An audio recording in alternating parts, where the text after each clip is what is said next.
그는 정직한 자를 위하여 완전한 지혜를 예비하시며 행실이 온전한 자에게 방패가 되시나니 그저 그는 공평의 길을 보호하시며 그 성도들의 길을 보전하려 하심이니라. 아멘. 좋으신 하나님 아버지, 우리를 불쌍히 여기시고 사랑하사 하나님의 은혜 가운데 불러주셔서 날마다 하나님의 도우시는 그 은혜 가운데 살아가게 하시니 너무나 감사합니다. 이 시간 우리가 하나님의 선하신 음성을 사모함으로 또 하나님께 영광 돌리기를 원하여서 하나님 수요일 밤 예배로 하나님께 나아왔습니다. 이 예배 가운데 주의 성령께서 역사해 주셔서 우리의 마음이 하나님 열리고 주의 선하신 음성 앞에 온전히 순복하여 나아감이 있게 하시고 하나님께 오로지 영광 돌리는 참된 주의 백성, 참된 예배자들의 삶이 다 될 수 있도록 은혜 더하여 주시옵소서. 믿고 감사드리며 우리 주 예수 그리스도의 이름으로 기도드리옵나이다. 아멘. 찬송가 383장 찬양하겠습니다.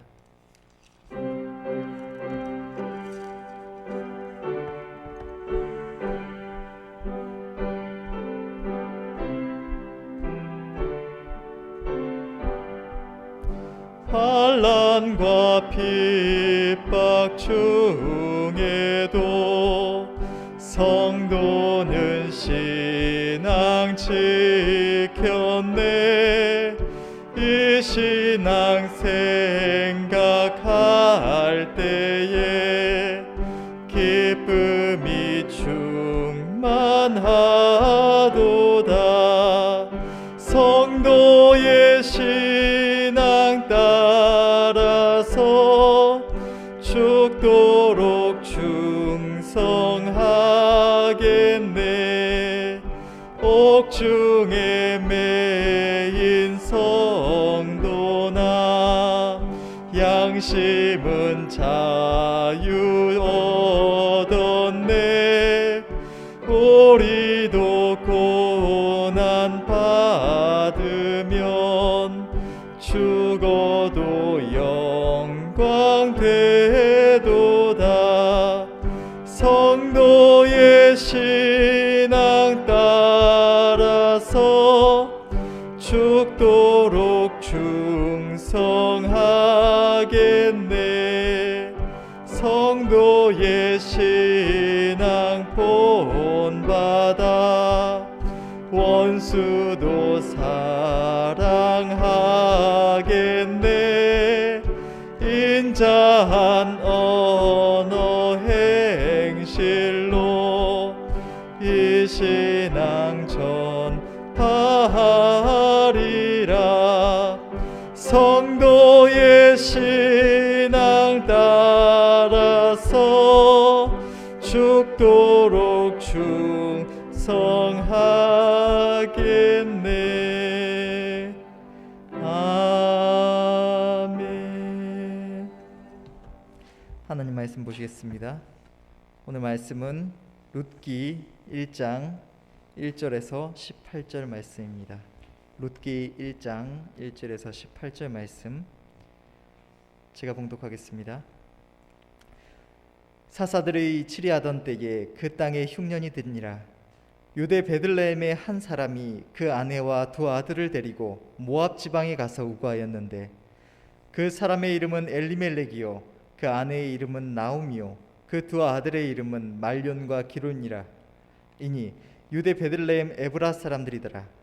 그들이 모압 지방에 들어가서 거기 유하더니 나오미의 남편 엘리멜렉이 죽고 나오미와 두 아들이 남았으며 그들은 모압 여자 중에서 아내를 취하였는데 하나의 이름은 오르바요 하나의 이름은 루시더라.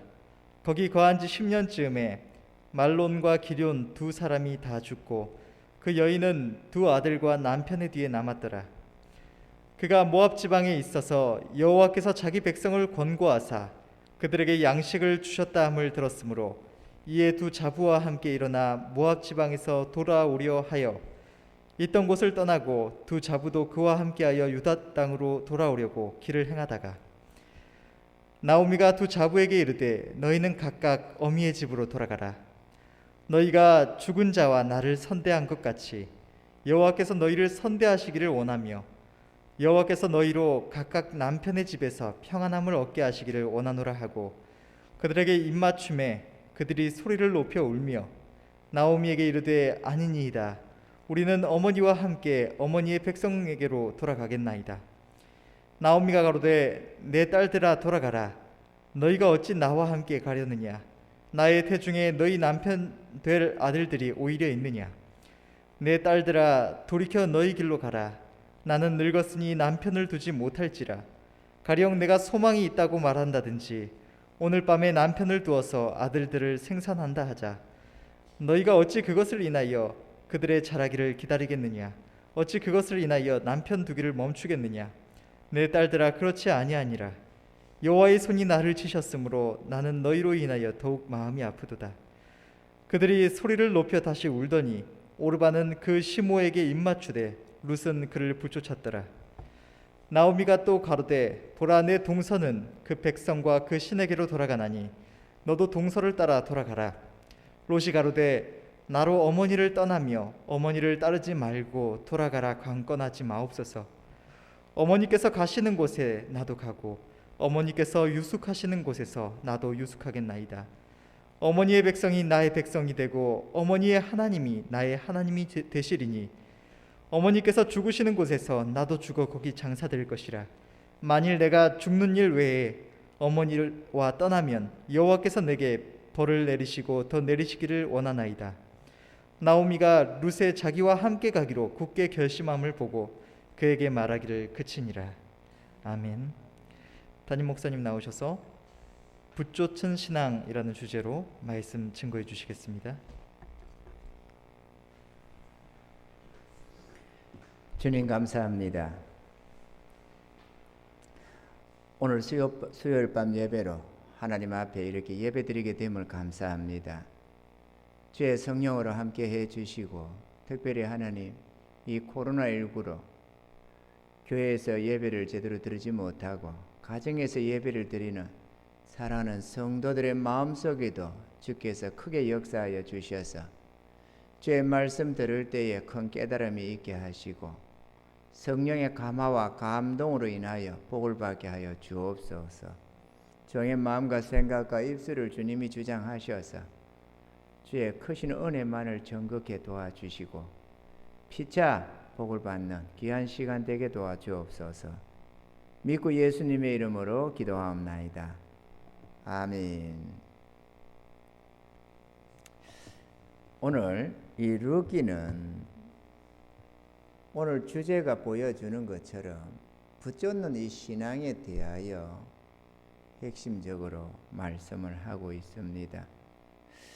본문에 보면은 이 나오미가 있습니다. 남편은 엘리멜렉이라고 하는 그런 사람이었는데요. 그에게 두 아들이 있었습니다. 말론과 기럯이라고. 말론이 형이고 기럯이 동생으로 보여집니다. 그런데 이들이 이스라엘의 흉년이 들어서 모압 땅으로 피난을 갑니다. 아마 큰 기근이 있었던가 봐요. 그래서 옮겨갔는데 남편이 먼저 죽어버린 것 같아요. 그리고 말론과 기럯이 이제 모압 여인을 만나서 그렇게 결혼을 한 것 같는데요.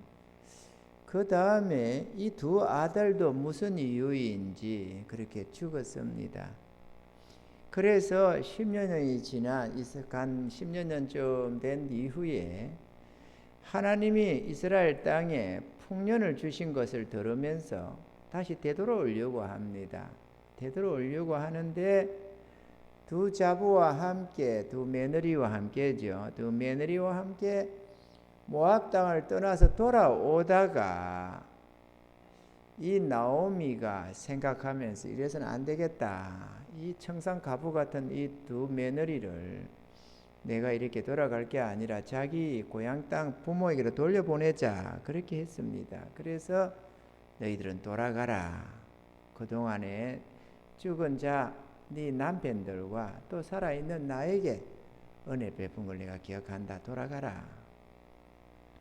그랬더니만 아니라고 그러는데 이 나오미가 간곡하게 너희들 때문에 내 시험이 된 내 마음이 너무 아프다.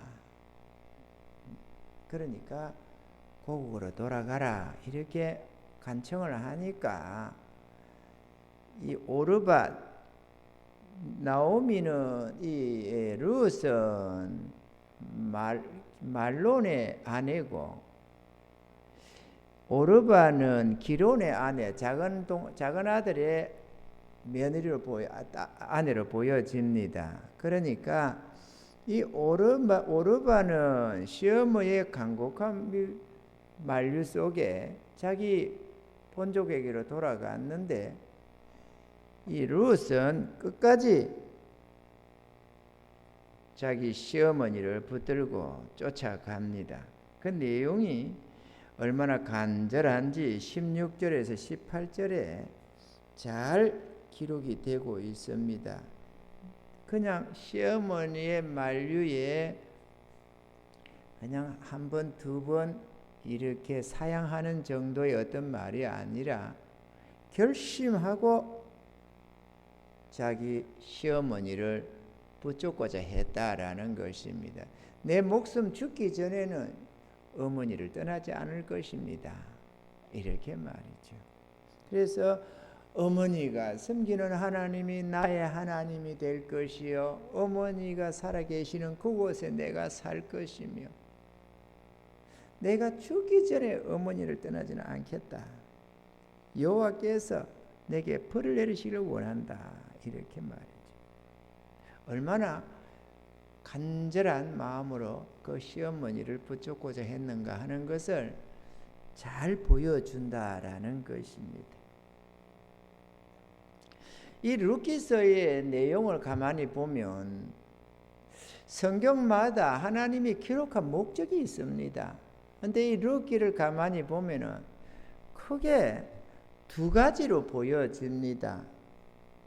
하나는 룻이 자기 시어머니를 붙여쳤다 라는 것 하나와 두 번째는 그랬더니만 하나님이 그 룻에게 복을 주셨다 라는 것으로 요약해서 볼 수가 있습니다. 그 안에 좀 부분적인 것은 나오미가 부한 삶으로 살다가 나갔지만 자기 고향, 자기 하나님의 나라, 하나님의 기업된 이스라엘을 떠났더니만 복이 아니라 저주를 받다시피 해서 돌아오게 되는데 남편도 있고 자식들도 있고 완전히 그냥 과부도 그런 과부가 없어요. 의지할 데 없는 그런 초라한 신세로 돌아왔지만 그 시모를 붙잡는 룻으로 인해서 하나님이 복을 주셔서 나중에 이 나오미의 복량자로 그 손자를 얻었다 이렇게 기록을 하고 있습니다. 아멘이죠. 그래서 우리가 오늘 이 본문을 통해서 이 말씀을 통해서 우리가 살펴보고자 하는 것이 첫째 두 가지가 있는데 첫째 하나는 하나님은 룻에 붙잡는 이 신앙을 모본으로 세웠다는 것입니다. 그저 룻이 나오미를 붙잡았다 그래서 복받았다 라는 것으로 기록하려고 한 게 아니고 이것을 후대를 가는 우리 믿음의 후손들에게 본으로 남기려고 했다라는 것입니다. 아멘입니까? 그리고 두 번째 하는 것은 하나님이 룻의 신앙의 결말로 복을 주셨다라는 것이죠.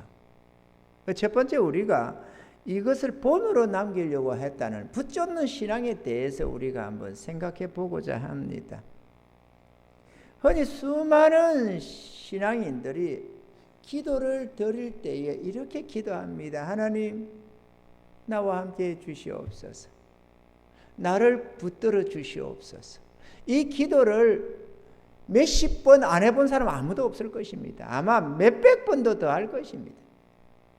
일평생에 기도하면서 수시로 반복해서 하는 기도가 주여 나와 함께 해 주옵소서. 주여 나를 붙들어 주옵소서. 그렇죠? 이건 뭐 누구나 다 하는 기도입니다. 그런데 오늘 본문은 나오미가 룻을 붙든 게 아니고 룻이 나오미를 붙들었다는 것입니다. 이 비유를 보자면 룻은 우리 주님과 같은 분이시고 우리를 낳으시고 우리를 인도해 주시는 주님을 의미하는 모습이고, 이 룻은 주님을 쫓아가는 우리들을 보여주고 있다라는 것이죠.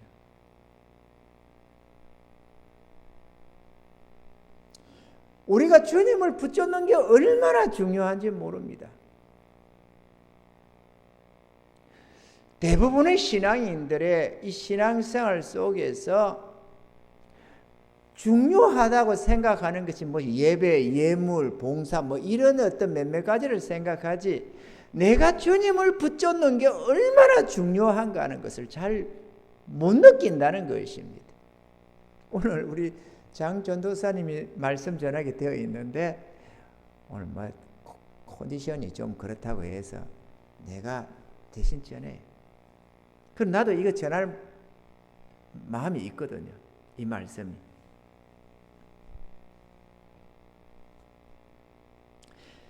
지금부터 제가 한 30년쯤으로 기억합니다.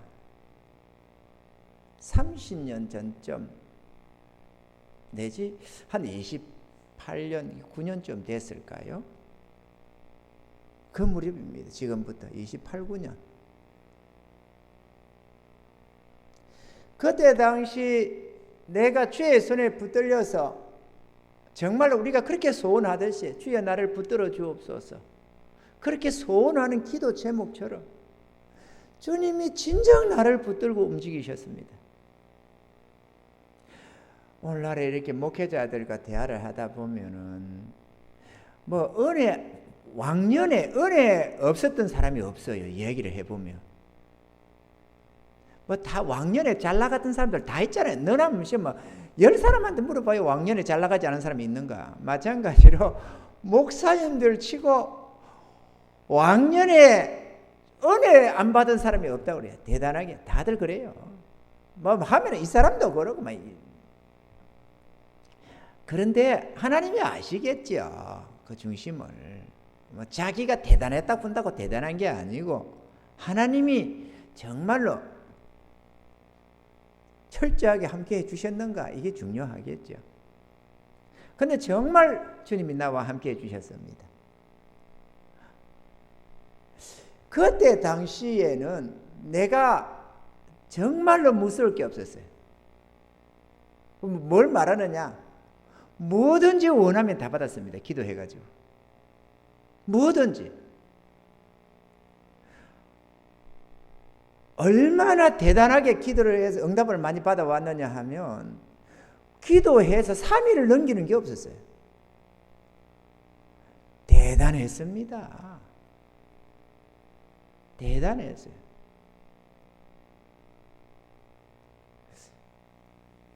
구하는 것마다 응답이 되는데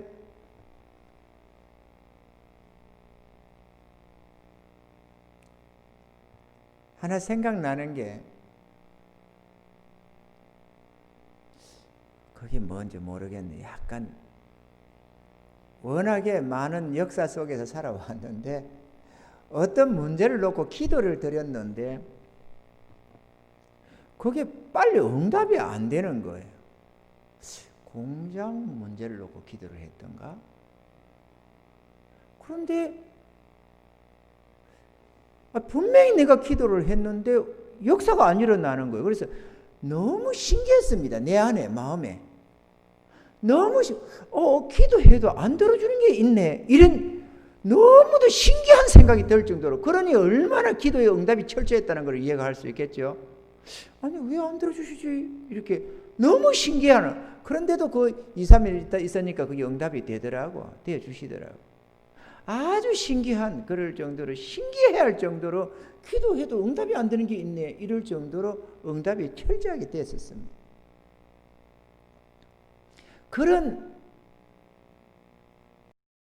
하지만은 자동차 바퀴 한 바퀴도 반 바퀴도 굴면 안 됩니다 하고 역사하던 그런 신기한 역사들, 뭐 있을 수 없는 이런 기이한 이런 역사들을 하나님이 철저하게 내게 그 은혜를 보여주시고 역사하셨어요. 그런데 이렇게 이 화면 속에서 이렇게 온라인으로 하면서 우리 한두 사람 몇 사람이 아는 내용을 이렇게 말하면 안 되겠죠. 한 번은 겨울에 처갓집에서 서울에 중화동에 있는 처갓집에서 남양주로 이렇게 넘어갈 건데 집으로 가려고 하는데 겨울입니다. 추웠어요.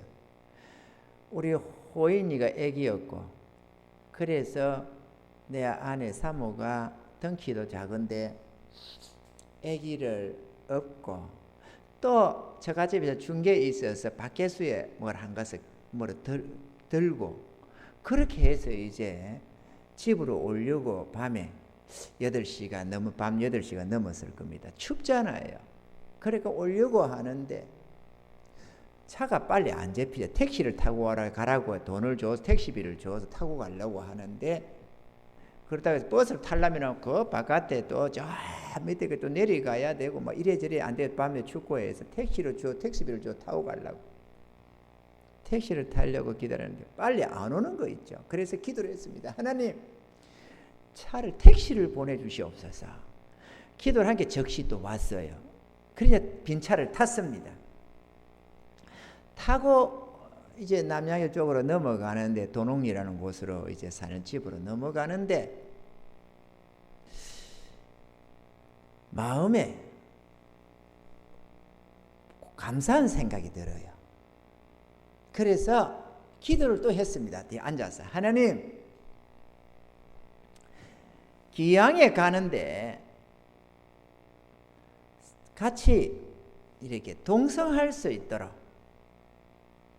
같이 가는 길에 동성할 수 있으면 네 그건 아닌가 보다. 가는데 가다가 말고 조금 가다 보니까 사람이 여자분이 손을 드니까 세워서 합석해도 될까요? 이래서 예 하세요. 이랬더니만은 그것을 손을 든 아주머니가 교문이 간다더라고. 교문 사거리로 간다더라고. 그러니까 우리가 가는 길이니까 그럼 뭐 타라고 했습니다. 탔습니다.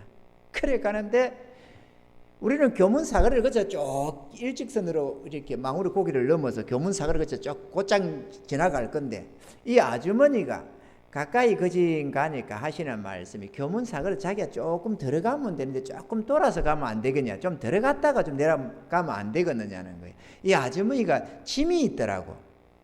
2개가 좀 무겁게 생겼 좀 보이고 더더구나 밤길이고 추운 겨울이고.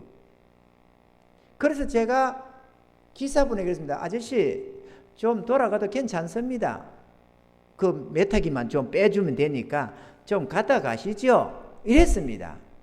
날씨도 춥고 짐도 있는데 그 조금 들어갔다가 뭐 한 몇백 미터 되나 봐요. 조금 들어갔다 놓으면 돼. 그 아무것도 아니에요. 차 타고 움직이는 우리 입장에서 보면 말이죠. 그런데 들은 채도 안 하고 처음에 탈 때 교문 사거리라고 했다고 보고 아주머니가 부탁하는 말도 무시하고 내가 좀 돌아가도 된다고 갔다 가자 그런데도 무시하고 내려주더라고요. 내리시라고 하면서 내려주더라고. 그런데 이제 문제는 그 아주머니 타고 난 다음에 오면서 내가 하나님께 기도했습니다. 기도빨 먹었다잖아요. 엄청 잘 먹었다고. 하나님 참 이렇게 우리 편안히 별로 큰 기다림도 없이 하나님 보내주셔서 이 택시 타고 가니 참 감사한데요. 하나님 갔다가 저 도농리 갔다가 되돌아갈 때에 빈 차로 가지 말게 해 주시옵소서. 서울 가는 손님을 태우고 가게 해 주시옵소서. 이렇게 기도를 하고 왔죠. 그럼 해 주겠어요? 안 해 주겠어요? 해 주셔요. 기도빨이 먹힐 때를 먹는다니까. 의심을 안 하는 때라니까. 기도하면 뭐든지 들어줬다니까요. 그래 하나님 꼭 돌아갈 때 빈차로 가지 않게 해 주시옵소서. 그러고 그냥 왔는데 그냥 그 사거리 내려주는 걸 보니까 화딱지가 딱 나는 거잖아요. 어분이 생기려, 어분이. 그래서 뒤에서 속으로 이렇게 다시 기도해서 하나님 앞에 기도 취소입니다.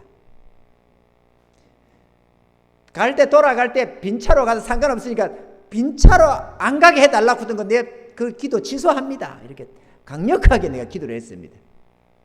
그러고 또 좀 오니까 한 1km 좀 왔나요? 좀 오니까 왕수천 다리를 지나가는데 그 무렵에 오니까 마음에 자꾸 바짝바짝 캥기는 게 있어요. 그 뭐냐?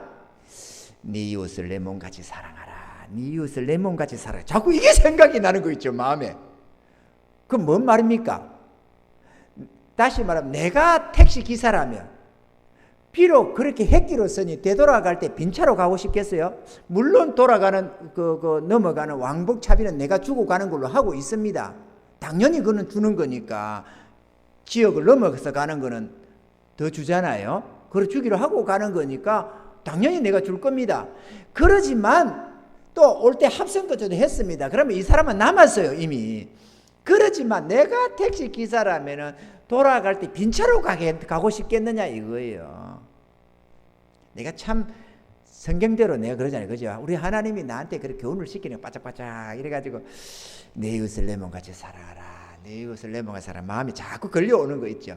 그래서 다시 기도를 했습니다. 하나님 뒤에 기도한 그거 다시 취소하고 본래대로 해 주시옵소서.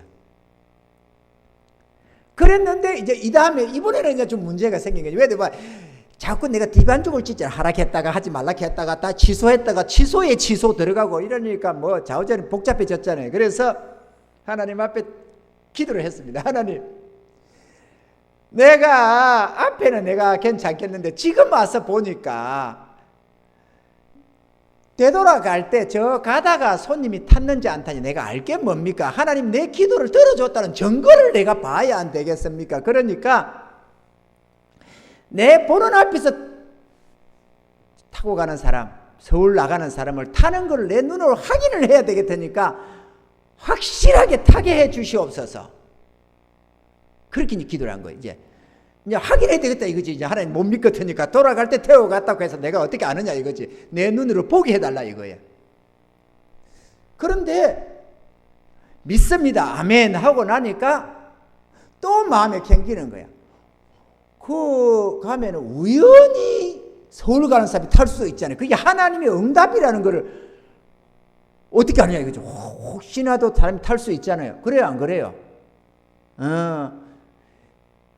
이게 어린 믿음에 하는 겁니다. 지금 같으면 감히 그런 불경한 생각을 잘 안 하죠. 그것 때문에 해도 어린 신앙에 연약한 믿음에 그렇잖아요. 그 믿음이 좋아서가 아니라 하나님이 함께해서 역사가 일어나는 거지. 내 믿음이 뭐 대단히 좋았겠어요?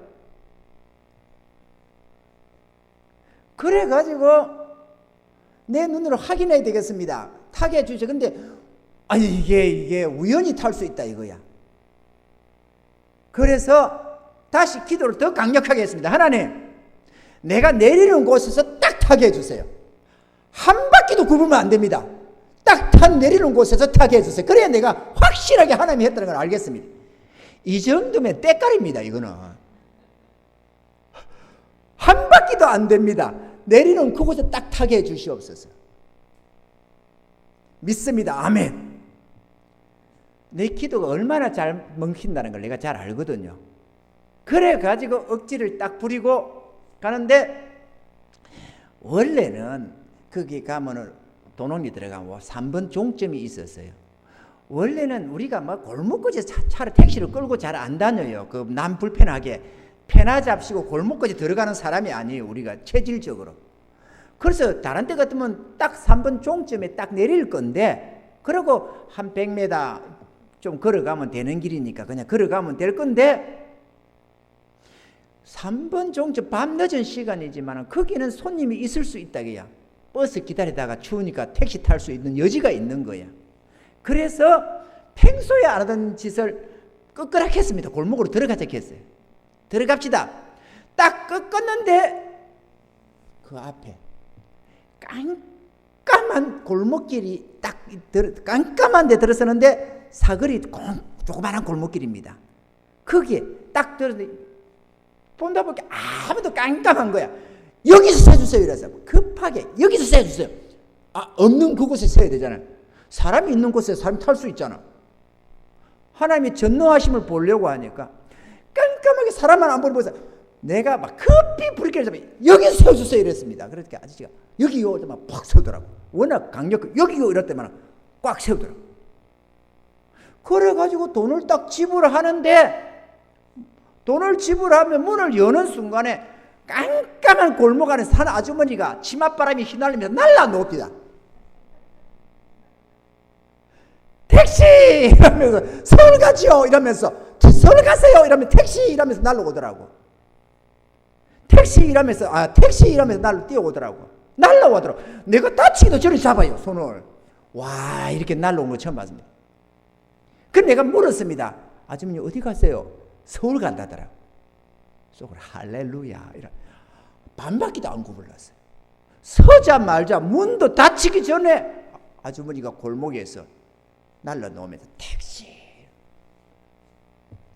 그 정도로 기도빨이 잘 받았다 이거죠. 내 말이 하고 싶은 말은 전국에 계시는 유튜브를 보시는 사랑하는 성도 여러분, 하나님의 전능하심을 맛보면 이거 아주 신기막측합니다. 그래서 그렇게 하던 나였는데 지금부터 한 28, 9년 전쯤입니다. 하루는 교회를 갔다가 집으로 돌아가는 길에 내 집사람하고 둘이서 집으로 가서 걸어간다고 한 10분 이렇게 걸어가는 길인데 한 15분 이렇게 건나요? 20분 건나나? 좀 걸어가는 길이었어요. 걸어가는데 교회를 나서서 한 3분 지나가는 길에 위치도 생각이 나요. 3분 종점을 지나서 잠깐 좀 걸어가는 길인데 딱 그 자리에 가니까 그가 노인정도 있고 한 자리였는데 그게 딱 가는 자리인데 그거 딱 가는데 내가 마음에 이렇게 하나님 손에 붙들려 가는 내 모습이 영적으로 보여지는 거야. 내 영적인 내 눈에 영의 모습에 주님이 나를 다 이렇게 꼭 이렇게 붙잡고 가는 내 모습이 보이는 거야. 내 손을 붙잡고 주님이 애기들 있잖아요. 애기들 이렇게 가면 엄마 손 잡고 이렇게 가잖아. 이렇게 요 모습이 보이는 거야. 내 모습이 그렇더라고. 그래서 내가 이렇게 기도를 했습니다. 주님 이 손 놓지 마세요. 주님 이 손 놓지 마세요. 이 손 꼭 붙잡아 주세요. 이 손 놓으면 안 됩니다. 이렇게 기도를 했습니다. 그 기도를 하고 난 다음에 까맣게 잊어먹었습니다. 그리고 신학 공부를 다 마치고 목사 안수를 받고 부천으로 가서 경기도 부천에 가서 목사 안수 받고 뭐하고 이렇게 다 한 다음에 기도하며 탄식하며 막 하다 보니까 어느 시점에 깨달음이 오는 거예요. 그 오랜 수년의 세월 동안에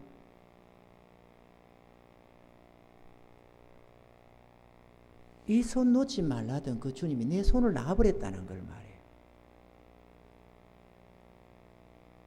그래서 탄식 속에 내가 살고 있는 거예요.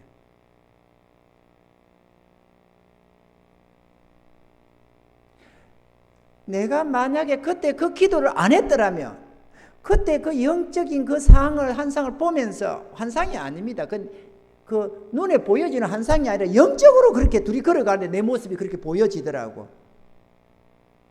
그런 환상이라면 환상이지요. 영적인 눈이니까. 영의 눈이니까.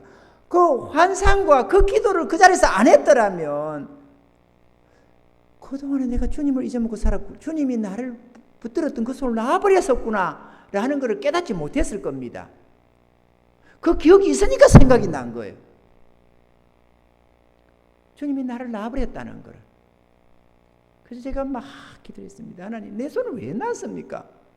그 놓지 말라고 했는데 왜 놨습니까? 그러고 나서 깨달은 게 붙쫓으라고 하는 것이구나. 우리는 주님 나를 붙들어 주세요. 붙들어 주세요. 이렇게 기도를 하는데 주님은 우리들은 네가 나를 붙여쳐야 된다라고 하더라 그거죠.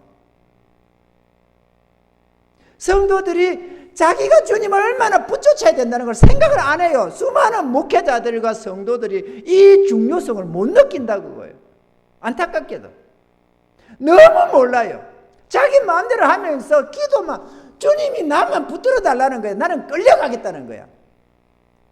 내가 주님을 붙여쳐야 되는데 그게 충성이고 그게 믿음이고 그런 것인데 주님이 나를 붙들어 주기를 바란다 이거예요. 나는 아무렇게나 행동하면서. 그 애기 같은 신앙입니다. 그런 신앙, 우리 경상도 말로 잔망진다 그래요. 잔망진다. 자기 도리를 안 하고 아무렇게나 엉뚱하게 이렇게 행동하고 있는 잔망진다. 그래서 그 다음에 제가 한 것이 예배가 없든 말았든 어떤 일이 있어도 하루에 한 번은 교회로 온다라고 정했던 것입니다. 지금부터 한 18년, 20년 전서부터 지금까지 변함없이 하루에 한 번은 내 주의 전으로 간다. 가서 기도하고 온다. 뭐 주일날에 예배 드리고 뭐 하니까 할 필요 없고 수요일날에도 교회로 오니까 상관이 없지만 내가 이 교회 근처에 어디 집에나 어디에 있으면서는 무조건 한 번은 주의 전을 들린다. 철칙으로 세워놓고 있습니다. 부천의 대승리 집에 있을 때도 어디 여기서도 변함없이 그렇게 하고 있습니다.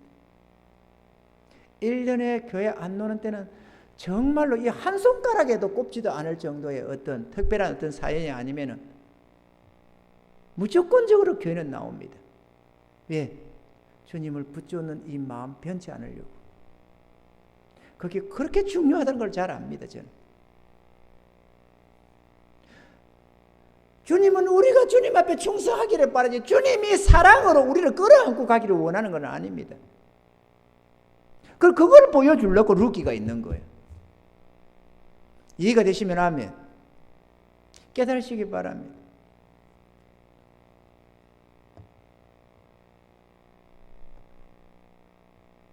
정말 주님이 나와 함께 해주기를 바란다면 내가 주님을 붙여쳐야만 됩니다. 내가 주님을 붙여쳐야만 주의 낯을 살피고 주의 뜻도 헤아리고 그래서 충성되게 살려고 하는 겁니다. 내가 충성하지 못할 때, 내가 주의 낯을 살피지 못할 때 반짝반짝반짝 빨간불이 들어와요. 이러면 위험한데 왜? 주님이 날 놔버리면 어쩔 거냐 이거죠. 주님이 날 놔버리면 어쩔 거냐 이거예요. 내가 주님을 안 붙들면 주님이 또 놔버리면 어쩔 거냐 이거예요.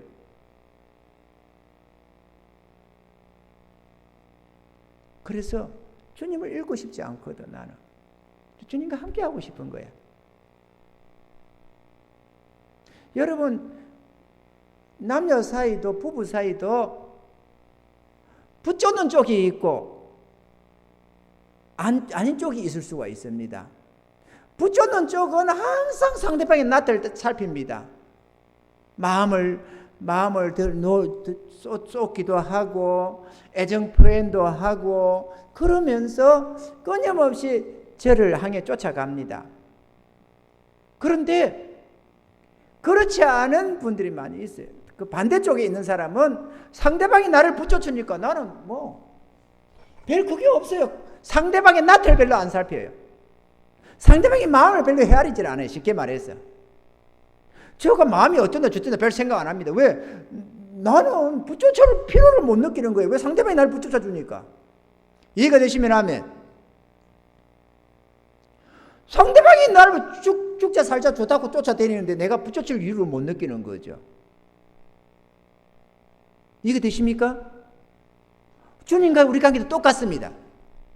주님이 강끈해서 나를 붙들어주면 내가 주님을 붙여줄 생각을 못 하는 거예요. 그래서 주의 낯을 살피지 않고 주의 뜻을 헤아리지 않는 거입니다.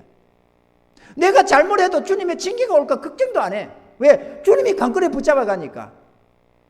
그러면서 기도합니다. 주님 날 붙들어 달라고. 주님 날 붙들어 달라고. 이런 사람들의 특징이 주의 뜻을 별로 헤아리지 않더라는 거죠. 주님 앞에 충성하려고도 잘 안 하고. 지금 내 이 모습을 주님이 기뻐할까 안 할까 별로 나 생각을 안 하는 거예요. 왜? 주님이 끌려가니까, 강권에 다니니까.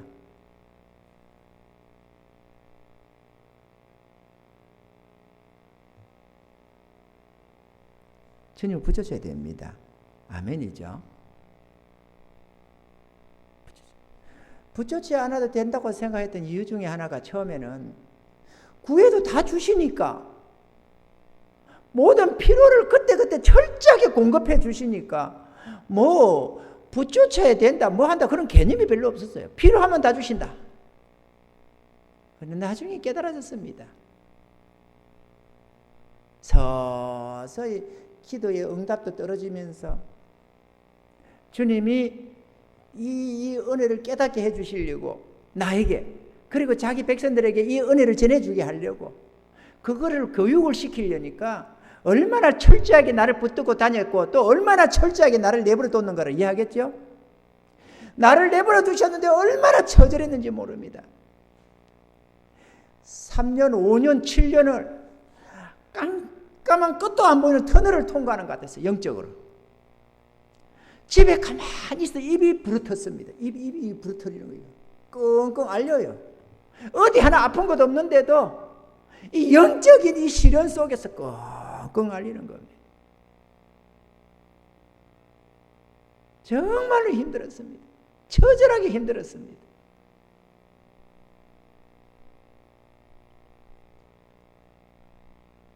주님이 함께 해주시고 표적으로 역사해 주시면 괜찮은데 주님이 내버려 두는 거야. 그 당시에 내게 위로가 됐던 것은 시편 말씀이었습니다. 은혜 베푸심을 잊으셨는가? 뭐 하든 이 시편 78편입니까? 몇 편입니까? 그 보면은 다윗의 탄식이 막 나옵니다. 긍휼을 잊으셨는지, 은혜 베푸시를 잊으셨는지. 그 시편이 내 마음과 같아요. 너무너무 위로가 되는 거예요. 그때는 누가 복 받았다, 은혜 받았다, 그거는 하나도 내게 위로가 안 되고, 이 거룩한 종들도 이처럼 처절하게 버림당함을 당하는구나. 그걸 보는 게 내게 위로가 되었어요. 처절하게 버림당함을 받았습니다. 너무 힘들었습니다. 버림당하는 게 다른 게 아닙니다. 내버려 두는 거야. 내버려 두는 거야. 기도해도 응답도 안 해주고 그냥 내버려 두는 거야. 요업처럼 주님께서 내 우편에 계시나 만날 길이 없고 자편을 돌이키시나 뵐 길이 없다고 탄식하던 그 요업처럼 주님이 분명히 나와 함께하고 우리 삶 속에 역사하는데도 도무지 역사가 나에게 만나주지를 않는 거야. 내 영적으로 공고해지는 거야. 영적으로. 지금은 이 속에서도 막 주님이 함께 하시는 그 은혜 속에서 내 영혼이 기뻐하며 즐거워하며 어느 세상 어느 때부터도 큰 은혜를 입고 살아갑니다. 지금은. 근데 그 당시에는 영의 눈에 캄캄한 터널이야. 끝도 없어요. 언제 끝날지도 모르겠어. 그러다가 내가 주의 손을 놨구나. 아니 주님이 내 손을 놔버렸구나. 그걸 깨달았습니다. 그래서 내가 이제부터는 내가 주님을 붙여줘야 되는구나 깨달았습니다. 주님 붙여주세요. 여러분 안 쫓아도 붙들어 주죠. 그거는 깊은 은혜 속으로 못 나갑니다. 주님께 끌려가는 그 신앙은 깊이 못 갑니다. 정말로 내 주님 앞에 충성하기를 원하고 주님의 기쁨이 되기를 원한다면 내가 주님을 붙여쳐야 됩니다. 나오미가 루엇 보고 아가 너는 나 따라가자. 제가요 신랑도 죽고 고국으로 부모님 댁으로 친정집으로 가면 안 될까요? 따라와. 예. 이래 가지고 코끼에서 가면은 그게 무슨 은혜가 되겠냐고. 그걸 순종이라고 여겨져? 마지못해 끌려가면서 그걸 순종이냐고. 그게 붙여두는 거냐고. 여러분은 어때요? 마지못해 주님께 끌려가면서 붙잡는다고 생각하십니까? 아니면 내가 어찌해야 주의 은혜 속에 거하겠노라고. 그래서 주님을 붙여가려고 주의 말씀 가까이 하고 그 말씀에 순종하면서 내 행위를 볼 때마다 주님의 낯을 살피면서 이 모습 주님이 기뻐 안 할 텐데 이런 거 생각하면서 주님을 붙여가느냐 그거죠.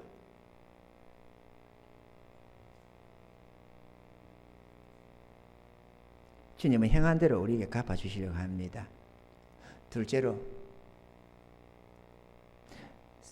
룻기에는 이 룻이 이렇게 붙여찼더니만 자기 하나님 나오미의 하나님을 자기 하나님으로 모시고 그 시몬을 붙여차서 도리를 달려고 쫓아갔던 이 룻에게 하나님이 이런 복을 줬다라고 하는 게 있는데 그 두 번째 그 신앙 룻의 신앙과 그 결말을 보여주고 있다는 겁니다. 룻은 자신의 뜻대로가 아닌 하나님의 규례대로 복을 받기를 원했습니다. 그래서 자기가 적당한 이스라엘의 한 놈, 그 괜찮은 놈을 하나 찾아간 게 아니고 시어머니가 정해준 대로 주려고 하는 대로 또는 하나님의 규례대로 법대로 기업 물을 자를 그대로 남편으로 받아들이고자 했다는 것입니다. 보아스가 그럴 듯 해서가 아니고 오늘 나오미의 그러니까 엘리멜렉의 친족 중에 이 기업 물을 자가 딱 둘이밖에 없었다고 했습니다. 한 사람은 우리가 아는 대로 보아스, 또 한 사람은 아무개. 이 사람은 의미가 없는 사람이요. 그래서 그 사람이 누군가를 밝히려고 안 합니다. 하나님이. 우리가 그 아무개 그런 게 그 시기 개 이렇게 이러대 개 아무개. 요즘에는 아무개를 안 하죠. 개가 어쩌고 저쩌고 이렇게 그 개라고 그래요. 여기 보면. 그래서 이름을 안 내놔요. 그래 보아스가 부르면서 아무여 이렇게 아무여가 아무개라는 뜻입니다. 그 의미가 없는 사람입니다. 이 사람은 그죠? 믿음도 별로 없고 은혜도 별로 없고 그래서 자기 기업에 손해 볼 거 보고 싶다고 룻 필요 없다고 네가 기업 물러가라 네가 가져가라 이렇게 해버리는 모습을 봅니다. 그리고 룻을 만났습니다. 이 보아스가 룻을 맞이하게 됩니다. 그런데 룻이 보아스가 복받았다가 아니라 룻이 하나님의 복을 그러니까 하나님이 룻에게 복을 주셨는데 어떤 복을 줬다고 되어 있나? 두 가지를 줬다고 되어 있습니다. 첫째 하나는 남편의 복입니다. 모두의 존경받고 사랑받는 부자 남편을 만났다 이거예요. 그래서 보면은 룻이 이방 여인이면서도 이 후득한 이 유력자라고 말하고 이제 유력자라고 하는 것은 의미가 부유한 자, 존귀한 자, 존경받는 자, 이런저런 뜻으로 쓰여집니다. 그러니까 그 지역, 그 지방에 아주 유력한 베들레헴이죠. 여기가 요 살던 곳이 베들레헴 맞습니까? 베들레헴 유다 베들레헴이잖아요. 유다 지파니까 이 베들레헴에서 존경받는 칭송받는 부자였다 이거예요. 부자. 그런 남편 나이도 좀 있는 그 남편의 사랑받는 아내로 남편의 복을 받았습니다. 그 부유하게 산 거는 말할 것도 없고 남편의부터 귀히 대접받는 사랑받는 여인이 되었다라는 것이죠. 그래서 그거를 보면은 룻기 2장 11절로 12절에 보아스가 그에게 대답하여 가로되 내 남편이 죽은 후로 내가 시므에게 행한 모든 것과 내 부모와 고국을 떠나 전에 알지 못하던 백성이로 온 일이 내게 분명히 들렸느니라. 여호와께서 내 행한 일을 보응하시기를 원하며 이스라엘 하나님 여호와께서 그 날개 아래 보호받으러 온 내게 온전한 상 주시기를 원하노라. 이처럼 보아스가 룻을 바라보는 눈이 아주 정결한, 그리고 고국을 떠나서 이방 여인이면서도 알지 못하는 그 백성에게로 그 하나님 품으로 돌아온 내게 은혜 베풀기를 원한다고 하는 그러한 룻의 그 신앙을 그대로 보여주는, 알아주는 보아스였습니다. 그리고 룻기 3장 10절로 11절에 보면은 가로되 내 딸아 여호와께서 내게 복 주시기를 원하노라. 내가 빈부를 물론하고 연소한 자를 쫓지 아니하였으니 내가 너의 베푸는 인애가 처음보다 나중이 더하도다. 내 딸아 두려워 말라. 내가 내 말대로 내게 다 행하리라. 내가 현숙한 여자인 줄 나의 성읍 백성들이 다 아느니라. 나도 알고 모두가 다 안다. 젊은 여인이 젊은 남자 눈 맞아서 가려고 하는 것이지, 어떻게 나이 있는 나한테로 이렇게 하느냐. 그런데 네가 하나님의 규례를 따라서 그렇게 살기를 원한다는 내가 안다. 그래서 참 네가 현숙한 여인 줄을 내가 안다 라고 했습니다. 이 정도로 룻을 참으로 귀하게 소중하게 대접해 줬다 이거예요. 아멘이죠. 이게 남편의 복입니다. 두 번째로 성경에 나오는 그 대표적으로 보이는 것은 자식 복입니다. 아들을 낳아서 이름을 오벳이라 지었는데 이 사람 오벳은 다윗의 할아버지로, 그러니까 다윗 왕의 할머니가 되셨다는 것입니다. 다윗 왕이 누구의 할머니가 됐다가 중요한 게 아니라 이가 다윗을 낳은 자가 됐다 그 얘기하는 거야. 물론 어머니는 아닙니다. 할머니입니다. 그죠? 이가 이 낳은 게 보아스를 낳았는데 지금 이 뭡니까? 오벳을 낳았는데 오벳이 이 자식이 이새를 낳고 이새가 다윗을 낳았으니까, 그죠? 그러면 맞나요? 정조 할아버지 할머니입니까? 정조 할머니, 정조 할머니. 어쨌거나 주님의 계보에 이 여인이 들어갔다. 와, 잘 아시네요. 정조 할머니. 똑똑해요. 그래도 오늘 그래도 이 말씀 앉아서 있으니 좋죠? 정조 할머니. 무엇보다도 호랑이는 죽고 가족을 남기고 사람은 죽어서 이름을 남긴다고 했는데 그 이름도 다름 아니라 성경의 계보, 예수님 계보에 들어갔어요. 이 이방 여인이 하나님이 얼마나 존귀하게 대접해 줬냐고. 할렐루야. 그걸 말을 하는 거예요. 여기에 그렇게 잘 기록이 되고 있습니다. 여기에 보면은 이게 하나님 복 줬다는 말 아니고 뭐겠어요. 룻기 4장 마지막을 보면은 이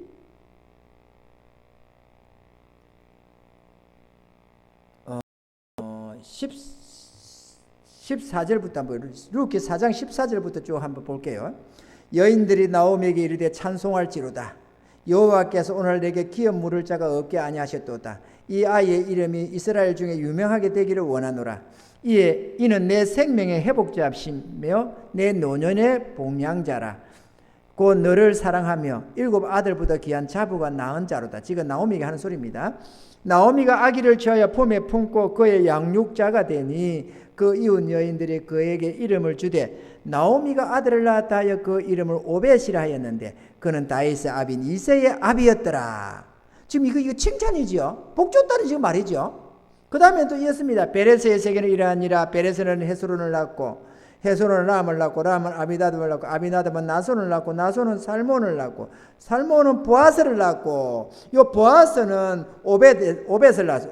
보아스는 룻에게서 오벳을 낳고 오벳은 이새를 낳고 이새는 다윗 왕을 낳으니라. 다윗 왕이 그만큼 중요한 예수 그리스도를 예표하는 왕이요. 이스라엘의 대왕이잖아요. 결국 그로 말미암아 다윗이 출생했더라라고 기록을 하고 있는 것이지. 하나님이 룻에게 2가지 복을 주셨는데 남편의 복과 자식의 복을 주었더라. 할렐루야. 자식의 복은 생명의 복이다 해도 과언이 아니겠죠. 우리에게는 영원한 생명도 허락하시고 또 우리 주님의 극진한 사랑도 받고 기히 대접을 받을 수 있다라는 것입니다. 아멘입니까? 우리가 주님을 붙였을 때 주님께서 동일하게 우리를 존귀하게 대접해 주시고 다 보세요. 성경에 보면은 주님을 붙여서 복받는 자가 한둘이가 아닙니다. 주님을 붙였던 자마다 하나님이 한결같이 존귀 영광을 안겨줬습니다.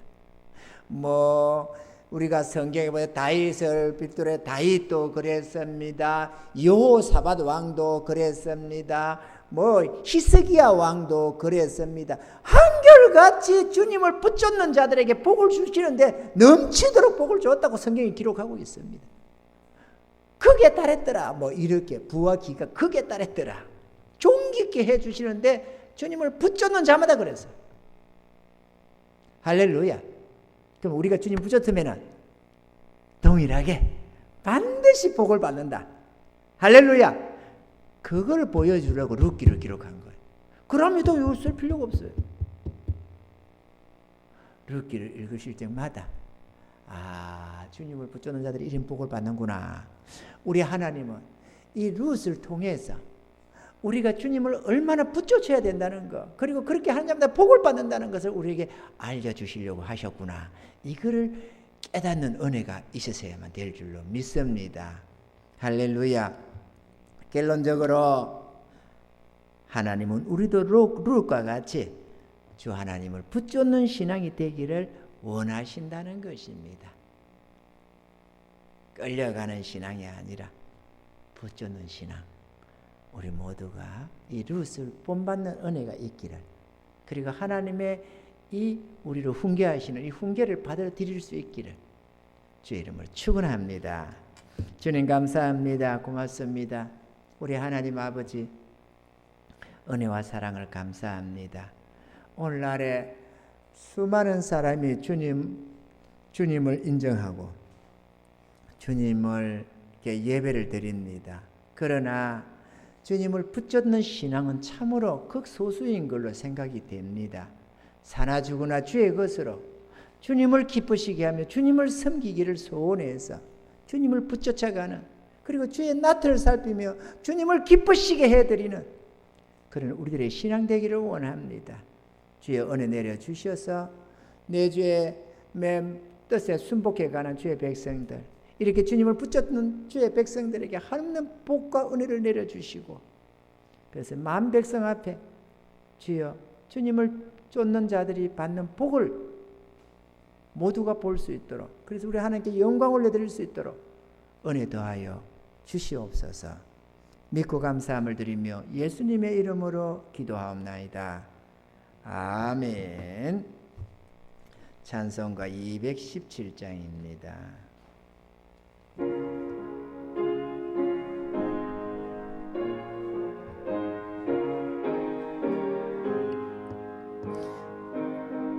가만히 있어 보자. 이거 아닌 것 같은데요?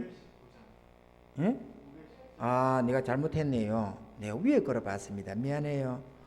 잠깐만. 519장. 네, 519장입니다. 네.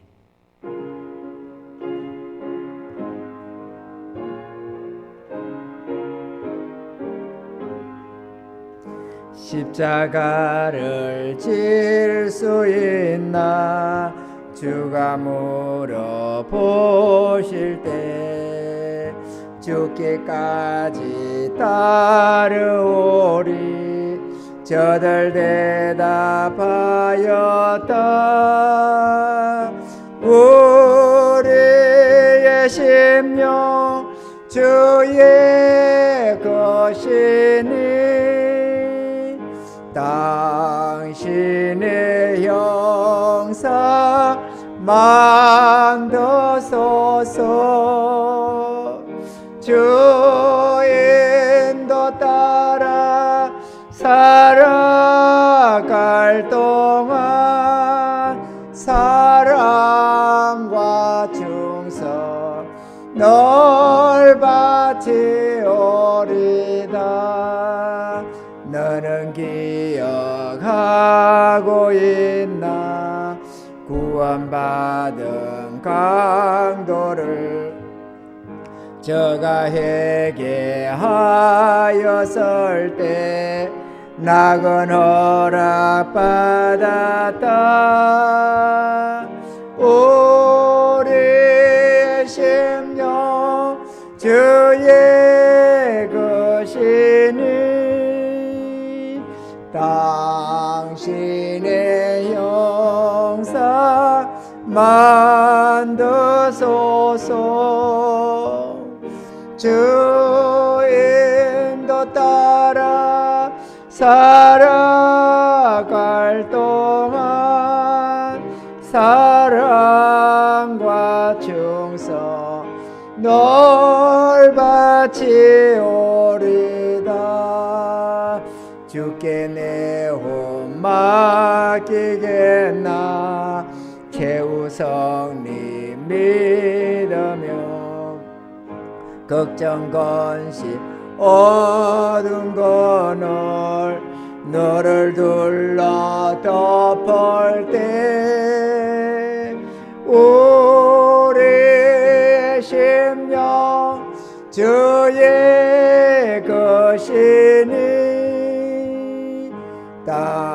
당신의 형상 만드소서. 주 인도 따라 살아갈 동안 사랑과 충성 널 바치오리다. 이런 일 다 할 수 있나 주가 물어보실 때 용감한 자 옛날처럼 선뜻 대답하리라. 우리의 심령 주의 것이니 당신의 형상 만드소서. 주 인도 따라 살아갈 동안 사랑과 충성 널 바치오리다.